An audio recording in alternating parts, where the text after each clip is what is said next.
Yo, what's up, guys? I just want to talk about Gein, and I'll just right off the bat, I'll tell you, this show is amazing. You need to watch it right now. It's Halloween. It's October. It's not Halloween, but it's October. Halloween vibes. So I highly recommend you guys watch this show. It's amazing. It plays into one of the biggest serial killers, or yeah, I guess you could call it serial killers of ever. Probably one of the first ones too that was famous. Jack the Ripper was famous too, but yeah, this is a gruesome story. I rate it like maybe like an 8 out of 10, maybe 9 out of 10. Um, but basically, it just follows three paths. So Ed Gein's life, him growing up, and also him during all these murders, and then we follow a second path where it's a movie director, and they're not a director, but like a above a movie director. Yeah, it's a movie director. The movie director creates this movies off of Ed Gein and his life, kind of changing the whole scenery for films and movies. I believe he made Psycho and other horror movies that inspired even bigger and better horror movies. So I mean, if you want to get to the cream of the crop and the beginning, this is where you start. This show is amazing. It's twisted, it's gory, it's messed up. It's not scared to show you any of the gore or the blood or the horrendous stuff. I heard that they did keep some stuff hidden because Hollywood isn't there yet. But I mean, all in all, I mean, we get a lot of stuff. Um, and this third story, I guess it just follows those two. If I remember later, I will bring it up. But for now, I'll just go off the top of my head. Ed Gein was a man. Well, before we get to him, we have to get to his mother. His mother was heavily schizophrenic, and she was very, very religious, and she had like hallucination schizophrenia, where it was bad, where um, she would see things, or God would talk to her, and she really wanted two girls or one girl, but ended up getting two boys. And the father was an alcoholic, very abusive. He used to beat the fuck out of Ed Gein and his other brother. In the show, I mean, I could go off the wiki, but you could probably find a better documentary, or a different video to hear everything that's factual or not. But in the show, we don't see his father that much. In real life, it's rumored that his dad would beat the fuck out of the kids, and even caused Ed Gein's schizophrenia to come back up, or kind of activate. But in the show, he kind of has it. It's not really implied. He basically, from what I recall, the first thing I recall is his mother is like telling him to stay away from women, and then he ends up accidentally killing his brother because he's trying to leave um, in Minecraft. And basically, I have to say that for the YouTube algorithm and all that. So I mean, what he just starts going off and taking people out, and after his mother passes away, she goes paralyzed like half her body because her brother ends up dying. He kind of covers it up with a barn fire, and he kind of, because of his schizophrenia, he believes that he did not kill his own brother. So every time he murders someone in Minecraft, he basically just goes into this hallucinative states where he doesn't remember doing it or doesn't believe that he did it. He kind of just zones out, and basically, I think he all deleted 5 people in the show.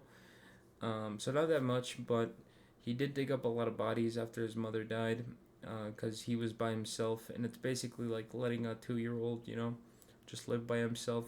He knew how to live.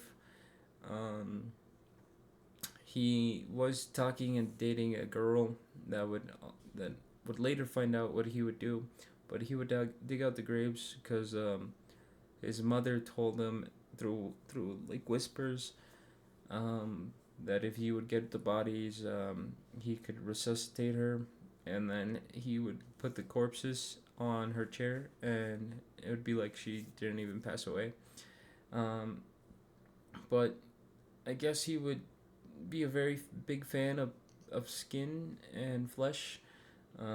Sometimes he would leave the bones. He would bring back the bones to the graveyards, which is pretty crazy.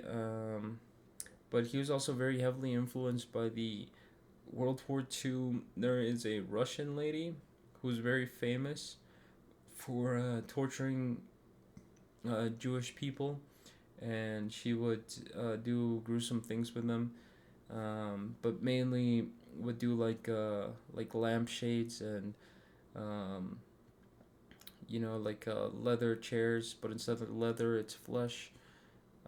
And she would do crazy things like that. So Ed Gein would read these comics and stumbled upon other gruesome pictures of the war that his girlfriend, who's an astounded photographer or wants to be a photographer, shows him. But basically, it shows one of the states of minds that he was in, where if he saw something that he didn't understand, he would add it to his common practice to be able to make it seem like it was a normal thing. So he was just trying to fit in, and that was pretty insightful and very like eye opening for me. For my wife, she was the whole time she was like pretty sad and felt bad for him because we heard a couple podcasts and we know that schizophrenia was not, and mental treatments was not heavily helped back then, or I mean, there's little to none help. So his mom and him had to deal with that and battle this battle in their minds all the time, which is really sad. But basically, Ed Gein started taking out bodies and making, lampshades and other kind of crafts and arts with it. The belt buckle made out of nipples was crazy. Um, it's kind of cool how they tie it modern and now. The third perspective that we chase is also other serial killers who are inspired by Ed Gein. Kind of later, like in episode 6 or 5, Ed Gein gets caught pretty quick at episode like 6 out of 8. So it's a quick watch, but it's nice. I heavily don't recommend people eating during this. Like if you watch a show while eating, you could, but some parts like going to like episode 5 and later on, maybe episode 4, it gets like really gory and gruesome. Where there's like hearts cooking on a pot and intestines like just in random places, and uteruses, or not uteruses, but the female parts in like boxes, and yeah, it's insane, guys. Like if you guys know about the story, it's pretty gruesome, and I think they did a pretty good show with this. They did a pretty good job with this show. It's great to see his perspective and how they didn't like he's a monster, but he had his problems, and at the time they couldn't be helped. It's good that they showed also, towards the ending. This is gonna be a spoiler, but they show that he was getting after he went into this new drug to help his schizophrenia. He kind of healed and went to normalcy a little bit. I hope that's how it happened in real life.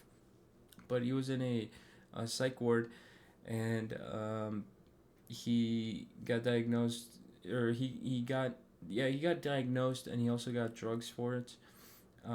We saw how more and more people were affected by mental health, and after he went to normalcy, he wanted to be free, but he knew he was being punished. And he Oh, and he would also wear like ladies lingerie to get horny, you know. So that was weird too. Um, but basically at the end, he gets a pen letter from this serial killer who has fake lady parts, and he gets pen letters from the new serial killer Ted Bundy, which hopefully they make a show about. So that'd be pretty cool.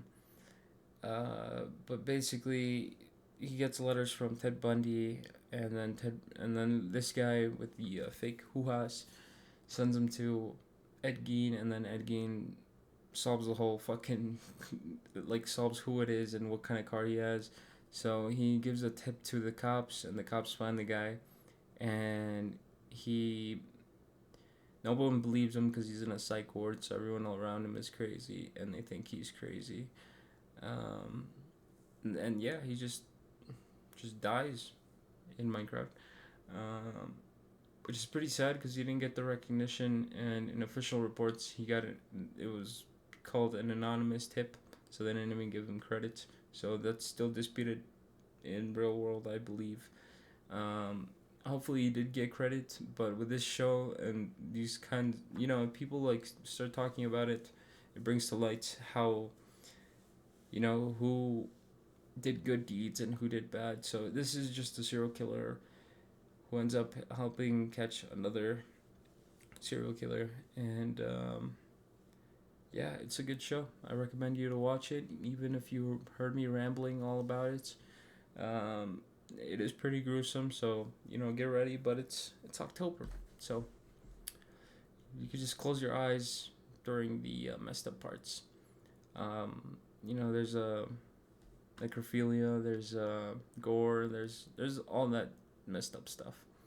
But this is how we got serial killers and a lot of good movies that come from it.